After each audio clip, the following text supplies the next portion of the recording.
1, 2, 3, 4. Well, you got it. Hi, I'm Julie Salter-Keane. I'm the manager of the Climate Leadership Division, and I'm going to tell you more about the Kingston Community Climate Action Fund and the Neighbourhood Climate Action Champions Program. I gotta get myself together, got power pen. Dreams will come together if you say in your head. Hello, and welcome to Tell Me More, the podcast that doesn't idle because we're trying to reduce greenhouse gas emissions. I'm your host, Autumn Hume, and I have to admit I'm still adjusting to hearing that, or saying it. At the end of our last season, we mentioned some changes were coming. The big one is that our inaugural host, Rob Hosier, has moved on to a new role within the city. After helping out over the last year with production assistance, finding interview subjects and topics, I'm excited to be here in the host chair. Some key background: I'm a communications officer with the City of Kingston, a role I've had since the end of 2021. Prior to that, I worked for a small town in northwestern Alberta, and before that, I was a multimedia reporter and photographer. Now enough about me. I know our listeners are here for the substance, so I'm going to jump right in with Julie Salter-Keane, the city's manager of climate leadership, who's back in our makeshift studio to talk about the city's climate work. Hello, Julie, and welcome to Tell Me More. I say welcome back because, as dedicated listeners will know, we interviewed Julie way back in 2021 during our first season. At the time, City Council had recently declared a climate emergency. In the time since, a number of programs have launched to support the city's goal of reducing greenhouse gases and achieving carbon neutrality by 2040. So let's dive in. Julie, your team is currently in the midst of fundraising for the Kingston Community Climate Action Fund. Could you tell us a bit about this fund? Specifically, how did it come to be and what's the goal? Great. Thank you, Autumn, and thank you for having me here. And it's a pleasure to be back and to speaking about climate change at the City of Kingston. So the Kingston Community Climate Action Fund was established by Council in July of 2020 as a way to raise charitable donations to support local projects proposed by eligible community organizations through one-time grants. The fund supports local projects implemented by community members within the City of Kingston that are tangible and have direct and measurable GHG emission reductions once the project is fully completed. The fund may also prioritize selection of projects that have sustained impacts, such as annual reductions of GHG emissions versus the one-time impacts of the reductions, are scalable and have other benefits such as affordable housing component, food security, inclusiveness, accessibility. Some examples of projects that may meet the eligibility criteria that not only demonstrate reduction in GHG emissions, but also result in incremental savings in energy costs and investment would be, for example, a nonprofit housing provider who is installing heat pumps into new builds and building above and beyond the Ontario Building Code. Another example would be a nonprofit food provider investing in an electric vehicle to support their transportation needs. Donations to the fund are accepted at the Kingston Community Credit Union branches. And thanks to the generosity of the credit union, your contributions to local climate action will be matched up to $5,000, bringing us closer to a goal that would support 3 passionate organizations and their plans to reduce greenhouse gas emissions. Donations are also accepted through Canada Helps and the Kingston City Payment Centre. Wow, that's great. So there's a lot of different options for people who want to contribute to this project. I just wanted to, if we could, get you to expand a bit on how the measurement of these projects is completed, how that's done. Certainly. So the successful applicants need to provide the city with a reporting out document following the completion of their project. For example, last year was Extended Family Kingston that installed a Dunya greenhouse that will provide year-round food to over 300 families. And in doing so, then they will track the production of local food and the distribution of that compared to bringing and hauling the food in through transportation. So that's one of the good examples. Oh, very neat. Okay. So thinking then about this year and the projects that are coming up, what projects are being funded this year and how are they going to help reduce our carbon footprint? Great, good question. So this year is our 3rd year of the Climate Action Fund, and we're looking to raise $112,000 for 3 community projects. Wow. And 100% of all the funds raised go directly to these 3 charities. So the first project is Frontenac Club Daycare Integration Program. And the Frontenac Club Daycare is looking for support for building retrofits that will create 20 new licensed daycare spaces in Kingston and a new wheelchair accessible preschool and infant rooms. These building retrofits include the installation of 2 new heat pump systems in both the coach house and the house, as well as spray foam insulation. So this would be improving their energy efficiency and reducing their greenhouse gas emissions that they would report out in the following year. The second project is Anguinata, and Anguinata is seeking support to purchase an electric wheelchair transport bike that can be used to take the residents of Anguinata on outdoor excursions in Kingston and to help maintain their mental and physical health. The electric bike will provide the necessary support residents need while enjoying the outdoor and staying active. And these bikes would reduce Anguinata's contribution to greenhouse gas emissions by taking residents out for excursions in their electric bike instead of fossil fuel burning van. Right. So they would then calculate the use of the van next year compared to use of the electric bike. Okay. And then finally, the third project this year is Sustainable Kingston, and they're looking support for the purchase of an electric vehicle that will replace their gas-powered vehicle use. And this electric vehicle will be used by their residential energy auditors when they perform home energy audits across Kingston through our Better Homes Kingston program. Directly, once again, reducing their greenhouse gas emissions as well as promoting energy conservation when they're completing their energy audits. Very cool. Yeah, I love seeing these creative ideas and the way that some of the groups are looking at how they can continue to deliver vital services. So you've got like childcare all the way through to accessibility issues, while also reducing their greenhouse gas emissions at the same time. So what about the long-term vision for this program? This is the third year we've operated this fund. Can we expect to see it continue into the future? Is this an ongoing type of thing? Or? Absolutely. It's been so great to see these projects make a reality in our Kingston Climate Action Fund. This fund is a great example of working together to reduce our greenhouse gas emissions. And with the support of the community and all their donations and the generosity of the Kingston Community Credit Union, we can make these three more ambitious projects possible. Each year, the call for project applications launch in August, and the recommendation of the project selection is made by the Kingston Environmental Advisory Forum, who then make a recommendation or presentation to Council in November. So if you're listening and you've got a great idea, mark August. Make sure you're ready to go with your application that time. We'll have lots of communication and engagement throughout the sessions. That's perfect. So, and for listeners that are interested in supporting these projects, as mentioned, we'll have the links in our show notes so you can follow through and donate or support if you're so inclined. Now, what interests me about this program is the way it involves the community. At the city, I know we're working to make municipal buildings more efficient. We're working to electrify our vehicle fleet, among other things that we're doing as a corporation. But engaging the community seems like an important step in this process. So how does your team bring the broader Kingston community on board with a project like this? Well, I guess it begins when Council approved the Climate Leadership Plan in December of 2021. And this is our roadmap for the city and the community to reduce our greenhouse gas emissions and reach carbon neutrality by 2040. And the only way to reach these targets is if everyone, including individuals, neighborhoods, businesses, the city government itself, takes action to reduce our carbon impact.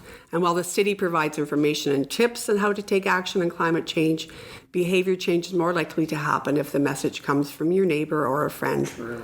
And with that in mind, in July of 2022, staff provided Council with a report that outlined our strategic engagement on the implementation of our Climate Leadership Plan. Seems like a good time then to bring up the Neighbourhood Champions program. It's sort of on that theme of neighbors working together on this project. Could you tell us a bit about that? What is the Neighbourhood Champions program? This is one new exciting program. So it's a component, as I said, of our community engagement strategy, and it's a development and implementation of our Neighbourhood Climate Action Champions. Mm-hmm. And the goal of the Neighbourhood Climate Action Champions is to encourage and motivate and inspire our Kingston residents to undertake community-focused climate action projects in support of the city's Climate Leadership Plan actions, as I said, to reach our carbon target of carbon neutrality by 2040.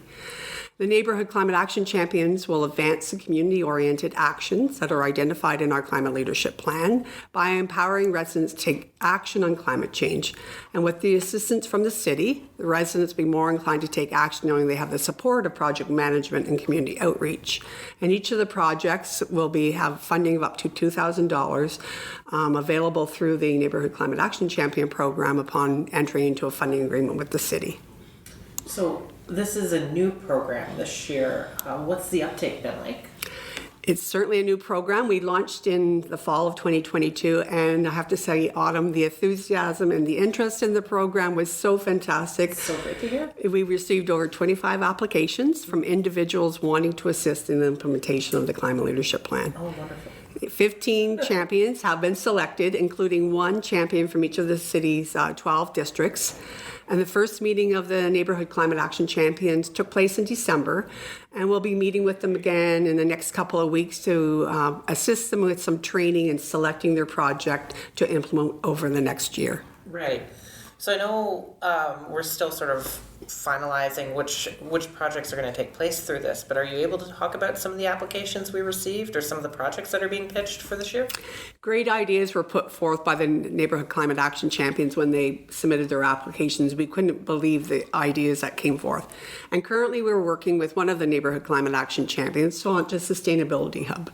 And the Sustainability Hub is an interactive learning experience that aims to promote a circular economy by encouraging individuals to repair their items instead of disposing them and buying new. And we know it's so easy these days to throw something out and buy something new so quickly. So examples are having your bike repaired and tuned up, or to bring your clothes items in to be mended rather than throwing them out. Many of the applicants indicated as well in their applications that they thought it'd be best to receive community input first before they decided on their project. And it's anticipated that they would begin by offering some focus groups so that they could determine what community members really need to tackle climate change. What are they most passionate about? What barriers are there to individuals and families face? And once they've identified these, what people care for about most, they then can tailor their series of workshops that would address specific questions, and that would ensure motivation and engagement remains high, while also encouraging movement towards more environmentally friendly actions. And some of the suggestions we saw were really great. One was like hosting a community meal. Provides a great opportunity to discuss buying local food, growing your own food, and how to reduce food waste. Neighbors too. Absolutely. Another great idea was getting together with your neighbors and identifying and mapping the active transportation routes in your neighborhood. Oh, yeah. Which would then lead individuals to be able to walk and bike to school safely, to work, to shopping, to go visit your friends, and automatically reducing their greenhouse gas emissions at the same time. It's incredible how this kind of supports a grassroots approach that also does a little bit of community building, this idea of figuring out what your neighborhood is looking for and then bringing that idea forward is really, really unique, I think. So what about folks who might not have heard about this program or might be thinking of ideas of their own for their own neighborhood? What makes an application successful in your eyes? So this is the first year, as I said, of the program, and we'll be encouraging the selected champions at the same time to reach out to their neighborhood associations and to spread the word on the program and to hopefully have the support from those people as well in the implementation of the projects. The second round of applications will be launched this fall. Okay. And a couple of commitments are required of the champions. They must commit 4 to 5 hours of time per month, at the same time with full support and project management from city staff. And really, when we were looking at applications this year, it was how the applicants demonstrated that they had a role to start that conversation. They had the passion to start that conversation and bring their neighborhood members together to lower their carbon footprint. They don't necessarily need to have a project, but they need to show that passion, that they're willing to go out there and speak with their neighbors and to implement a program as we move forward. So it's a bit of a personality fit as well as a really good idea? Absolutely, yes. Okay. So we've covered a lot of ground, but before we sort of wrap this up, I wanted to touch on the Climate Leadership Working Group because I know they play a bit of I don't want to say administrative, but they play a bit of a role in this process. So how is that group set up and how does it help the city work towards our climate goals? So one of the keys to success of the Climate Leadership Plan implementation is the establishment of a well-balanced advisory group of engaged, interested, and affected parties. And we worked with them in the development of the Climate Leadership Plan a couple of years ago as well. And so the Climate Leadership Plan Working Group this time was appointed by Council in July of 2022. And it's comprised of key community groups who have a significant role to play in the community in terms of outreach and into the implementation of the community actions identified in the Climate Leadership Plan. The purpose of the working group is to create an opportunity for input and peer review from community leaders to inform the citywide implementation of the Climate Leadership Plan and the short-term actions, and to ensure ongoing two-way information sharing collaboration between the city and external parties, and to help mobilize all sectors and communities to move forward on our shared goal of carbon neutrality and a resilient Kingston. It sounds like a bit of a community link between the city's actions and the other actions that are taking place that we're supporting. Absolutely. And our first meeting with them was in November, and we'll be meeting again this spring as well. Oh, that's fantastic. Great to have that oversight too. So for folks who are looking to learn more about it or maybe find a way to contribute, is there an opportunity or mechanism for them to take part or contribute? They sure can. They can always reach out to me by email at changeforclimate@cityofkingston.ca. They can visit our City of Kingston Get Involved webpage to see many of the projects, the Neighbourhood Climate Action Champions, and to reach out, as I said, anytime, and we'd be happy to follow up. Perfect. Yeah, and you can check the show notes. We'll have links to that Get Involved page as well as the email that Julie mentioned there. So if you're looking for more details, don't forget to check that out. Thank you so much for joining us today, Julie. Before I let you go, though, is there anything else you want to add or reiterate on this? I would just like to thank you for having me here so we can speak about the Climate Action Fund, that we will be receiving donations till the end of March on the 3 projects we spoke to, and to speak about the Neighbourhood Climate Action Champions. As I said, we are so excited about this new program, the enthusiasm we saw in the community, and to be able to implement these projects over the next year, I'm really excited for. That's great. Friendly reminder that if you'd like more info, make sure to check out the show's notes and links in the episode description. All of us working together can make a difference on climate action in our community. Thank you for listening today, and if you enjoyed this podcast, might I humbly ask that you leave us a rating, please? You can review or follow us as well. Rating us helps us to reach a wider audience, and following or subscribing means you won't miss new episodes. Have an episode topic you'd like us to tell you more about? Maybe you have a great idea for the show. We're always happy to receive mail. Just send us a note by emailing podcasts@cityofkingston.ca. Stay well.